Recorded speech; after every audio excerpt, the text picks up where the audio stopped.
Well, they are often regarded as a family-friendly way to celebrate the 4th of July, but consumer reporter Steve Noviello says buyer beware. The stats on sparklers are eye-opening. What? Sparklers? I feel Hopefully not eye-burning. Right, here you go. And let me hand these out. I can't tell you how many times I held a sparkler as a kid. Who's with me? Yeah. Right. Oh, yeah, absolutely. Okay, so let's get started here. It took a second to light, I will say that. I remember them lighting pretty quickly when I was a kid. Yeah. There we go. There we go. I don't remember metal being at the end of it. Oh, sure. Sure, the whole thing's metal, yeah. And you right your name with it. Yeah. You kind of, Fun shapes. wave it They're all around. There you go. I'm going to step back. Especially since we're about to do this segment. Yeah, so it seems like a lot of family-friendly fun, but here's the deal. Sparklers not always the case. Listen to the stats here. Sparklers, the second leading cause of fireworks injury requiring hospitalizations. Most injuries are to young children, and here is why. The sparkler that you're holding in your hand burns at an average temperature of 2,000 degrees. I know. That's just Really? 2,000 degrees. Let's put that in perspective for you. We've got some props on the table for you this morning.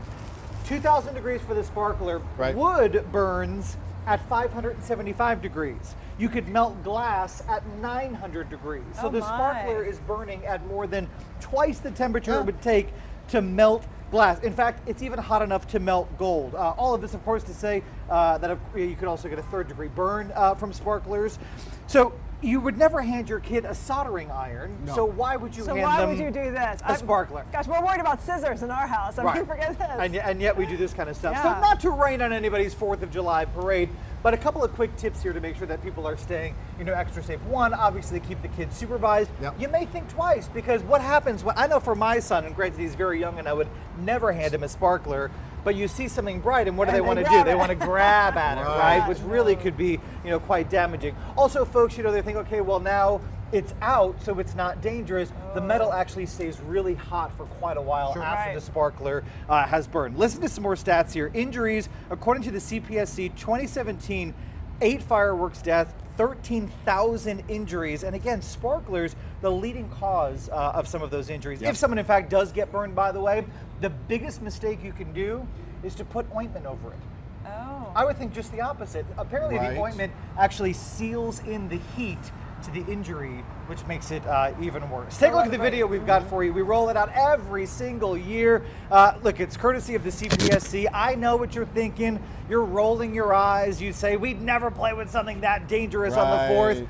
But in fact, the cheap box of sparklers that you light in celebration is among the most dangerous ways to celebrate. Goodness, be careful. You've seen, we see some parents they'll light it and they'll grab the child's hand. Right. And so you couldn't touch it if you wanted to, kid. You just Well, right, because I've got 2 hands. Right. And again, the super young kids, the kids that we generally think, okay, these are kind of fireworks junior, is what we. Older kids, no problem. Adults, no problem. But the little ones, you want to be careful. Yep. Adults. Good advice. Thinking adults. Clearly thinking adults. Yes. Clearly thinking adults. They need some help. Thank you so much. Appreciate it, Steve. All right, coming